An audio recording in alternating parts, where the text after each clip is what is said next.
البيرسونال براند هو من اكتر القرارات المهنيه اللي انت تاخدها صح في حياتك في 2026. خليني اقول لك ان اللي بينافسوا من غير بيرسونال براند حاليا هم كل اللي بيقدروا يقدموه هو منافسه سعريه. يعني مثلا اي بزنس اونر دلوقتي او فاوندر بيحاول ينافس في اي ماركت، في اي سيرفيس بيقدمها او في اي برودكت بيقدمه، وبس كل اللي بيقدر ينافس بيه هو السعر بتاع السيرفيس او البرودكت بتاعته. لان كل السيرفيسز والبرودكتس دلوقتي ما بقاش فيها اكتر اصلا من الكومبيتيتورز، وكل الناس عماله تتخانق مين سعره اقل، مين سعره اعلى، مين كواليتي اقل، مين كواليتي اعلى. ولكن الفاوندرز او البيزنس اونرز اللي بيشتغلوا في البيرسونال براندنج وعاملين بيرسونال براندنج لنفسهم من 5 سنين ومن 10 سنين وحاليا حتى بداوا، هم دلوقتي بينافسوا بعض بالفاليوز. يعني كل واحد فيهم كل ما كان قادر ان هو يطلع يدي فاليوز للاودينس بتوعه وللكاستمرز بتوعه اكتر، كل ما كان اشطر وقادر ينافس اكتر. وطبعا انت كده اصلا ان انت تنافس بفاليوز احسن بكتير من ان انت تنافس بسعر وان انت تكون بتخسر فلوس. دلوقتي الناس بدات فعلا تتجه ان هي تشتري من الناس اللي عندها تراست ليها، الناس اللي بتسمعها كل يوم وبتشوفها وبتثق فيها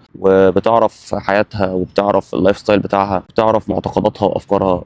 فده بقى بناء عليه بيغير قرارات الشراء. فاحنا هنا في 2026 قرارات الشراء بالنسبه لنا كيوزرز او بالنسبه لاي يوزر بيشتغل في بيشتري حاجه سواء الحاجه دي منتج او خدمه، هو بياخد قراره بناء على التراست بينه وبين البراند ده او الكيان ده. فالفكره هنا ان انت لو مش بتعمل بيرسونال براندنج لنفسك كبزنس اونر، انت خسران كتير جدا وهتخسر كتير جدا السنين اللي جايه. يعني انا مثلا دلوقتي لو مثلا شغال مع بزنس اونر في مجال مثلا الكوتشنج وهو مش بيعمل بيرسونال براندنج لنفسه، او مثلا ممكن يقول لي انا اقل اشتراك كوتشنج في مصر، وانا ماشي هقعد اعمل كونتنت ان احنا اقل اشتراك كونتنت في مصر. ولكن الشباب دلوقتي بتروح للكوتشز اللي عاملين بيرسونال براندنج لنفسهم وعندهم حضور قوي وبيطلعوا يدونا معلومات ببلاش، بيطلعوا يدونا فاليوز كل يوم، ازاي اظبط اكلي، ازاي العب تماريني صح، ايه المشاكل اللي هواجهها، كل الكلام ده. ففيديو مع فيديو، اتنشن مع اتنشن، ببتدي ابني بينه وبينه تراست. فبيبقى اختياري الاول لما انا دلوقتي ابقى عايز كوتش اتمرن معاه مثلا برايفت كوتش او اتمرن معاه في جيم او ايا كان. فهي لعبه بيرسونال براندنج انت لو مش شايفها في 2026 هتخسرها الخمس وست سنين اللي جايين، مش هيبقى ليك وجود اصلا،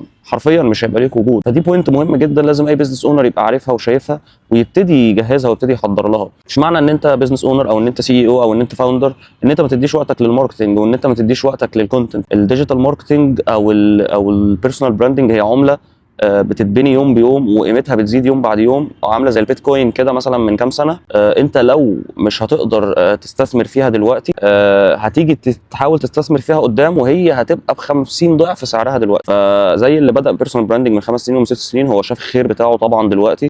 فالفكره كلها ان انت بس مش مطلوب منك ان انت كسي او ان انت تدير مكان وتقبض ناس وتدي مرتبات وكل الكلام ده، لا، انت عندك دور قوي جدا لازم تكون قاعد بتلعبه كل يوم، ولازم تكون بتطلع درجه الاكسبرتيز اللي جواك في البراند او في المجال اللي انت شغال فيه، وتطلع تدي فاليوز دي للناس وتعرف الناس انت مين وتعرف الناس انت بتعمل ايه ويومك بيمشي ازاي، وتعرف الناس القيم والمبادئ اصلا اللي البراند ده اتعمل علشانها، وايه السيرفيس او البرودكت اللي انتوا بتقدموه شكله عامل ازاي وايه فايدته ليا، ولازم تديني كل الفاليوز دي. فكره وجودك دي اصلا هي بتديك كده ادفانتج ان انت اصلا تبقى سابق غيرك، حتى لو هو بيبيع حاجه اجمد منك بس هو مش متشاف. فاللي انت بتبنيه دلوقتي هتاخد ثماره بعد سنه واثنين وثلاثه واربعه، تشوف نتائجه وهتشوف ارقامه. ولكن لو انت فضلت قاعد بتتفرج وبتسكرول كل يوم على الناس اللي في الاندستري بتاعتك اللي بيطلعوا يقولوا عن السيرفيسز بتاعتهم او البرودكتس بتاعتهم، وانت بتقول يا عم ده انا بعمل حاجات احسن منهم، هم عشان متشافين، هم عشان مش عارف ايه، خلاص افضل قول كده، افضل قول كده، بتلاقي البيزنس بتاعك بيخسر وبيقفل. ساعتها هتقول يا ريتني عملت زيهم. الفكره كلها بس ان انا طبعا مش بقول لك او بشجعك ان انت تطلع تكذب وتمثل على الناس علشان تحقق ده، لا طبعا. البيرسونال براندنج اصلا انا كاسر لما باجي اشتغل مع اي كلاينت بتفق معاه ان هو كل ما كان صادق كل ما كان ناجح. اي حاجه هيبقى فيها تمثيل او مش هتبقى صادقه او مش هتبقى طالعه من القلب او هتبقى باين ان هي متمثله ومتصوره ومتمنتجه باحسن حاجه، هي مش هيكون لها لازمه.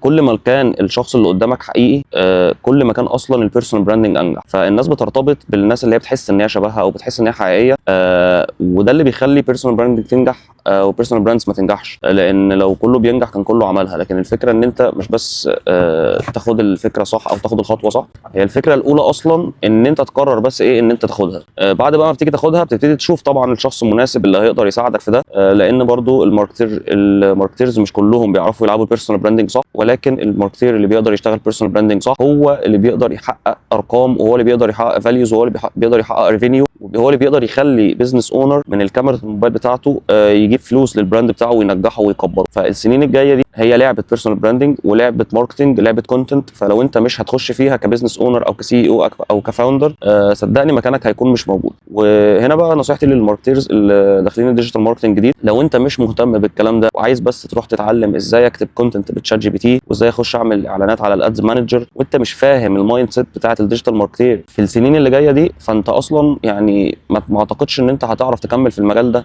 حرفيا المجال بيتغير اخر كام سنه بطريقه مرعبه، واللي مكمل فيه مش الاقدم ولا الشخص اللي عنده معلومات اكتر ولا الشخص اللي قاري كتب اكتر ولا الشخص اللي معاه شهادات اكتر. اللي مكمل في الديجيتال ماركتنج هو الشخص الاذكى اللي قادر يفهم سايكولوجي وقادر يربط السايكولوجي بالماركتنج ويقدر يستخدمها صح ويشوف نتائجها ويطبقها مع الكلاينتس بتوعه. فانت عشان تعمل ده لازم تكون فاهم البلاتفورمز بتشتغل ازاي، بتساعد الناس ازاي ان هي تعمل براندز، لازم تشتغل براندنج صح، لازم تشتغل كونتنت صح، لازم الادز لما تخش بطريقه صح، ما تبقاش الادز شويه فلوس بتتصرف عشان اجيب شويه ناس يخشوا يقعدوا يبعتوا لي مسجز او يخشوا لي على الويب سايت وفي الاخر ما حدش فيهم بيشتري حاجه اصلا.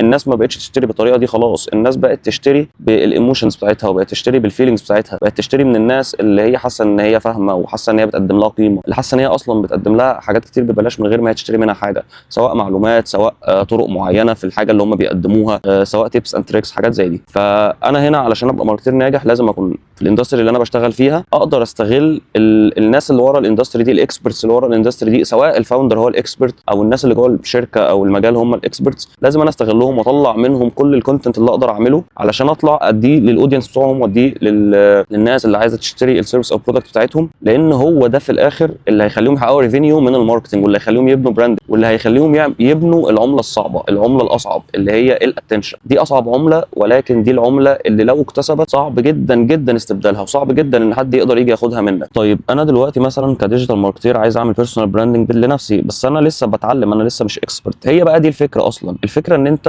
عشان تعمل بيرسونال براندنج صح مش لازم تبقى اكسبرت على قد ما انت لازم تكون بتحكي ستوري حقيقيه، لازم تكون صادق. يعني مثلا من ضمن الحاجات اللي انا بحب اسمعها جدا ان جاري في مره قال دوكيومنت دونت كرييت. يعني جاري في مثلا هو لما كان بيبني البيرسونال براندنج بتاعه ما كانش بيكرييت كونتنت اصلا، هو كان عنده شخص شغال معاه في بوزيشن اسمه كونتنت شادو. كونتنت شادو ده ممكن ناس كتير اصلا ما تكونش تسمع عنه، ولكن ده بوزيشن على فكره مهم جدا جدا جدا، ولو الناس اهتمت بيه ممكن اصلا يشوفوا حاجات مرعبه. يعني الكونتنت شادو ده كان مهمته ان هو بيروح مع جاري في اي مكان، يعني كان عايش معاه اليوم كله في شغله في حياته، بيدوكيومنت اي حاجه جاري في بيعملها. لو ما انت ما تعرفش طبعا جاري في شخص عنده ايجنسي من اكبر ايجنسيز الماركتنج على مستوى العالم، وبيعمل بيرسونال براندنج بقاله مثلا 15 سنه، وشخص غني عن التعريف. يعني انت لو عملت سيرش عليه طبعا تقدر تشوف هو فين يعني. فالشخص ده كان بيدوكيومنت اللي جاري في بيعمله، بيدوكيومنت الميتنجز بتاعته مع الكلاينتس، شغله مع التيم، شغله في الشركه، بيروح اي مكان، بيروح ايفنتس، بيروح بابليك سبيكينج، بيعمل اي حاجه هو كان بيدوكيومنت ده، وبياخد الدوكيومنتيشن دي ينزل الكونتنت بتاعها. فجاري في ظهر قدام الناس بشخصيته الحقيقيه، بحياته الحقيقيه، باللي هو بيعمله حقيقي في يومه. ده بكل بساطه بيرسونال براندنج، ده بكل بساطه مش لازم يوريني ان انت اكسبرت. انت دلوقتي بتتعلم ديجيتال ماركتنج، دوكيومنت ده، وثق اللي انت بتعمله، وثق انت بتذاكر ايه وبتخش تشوف فيديوز مين وبتطبق ازاي.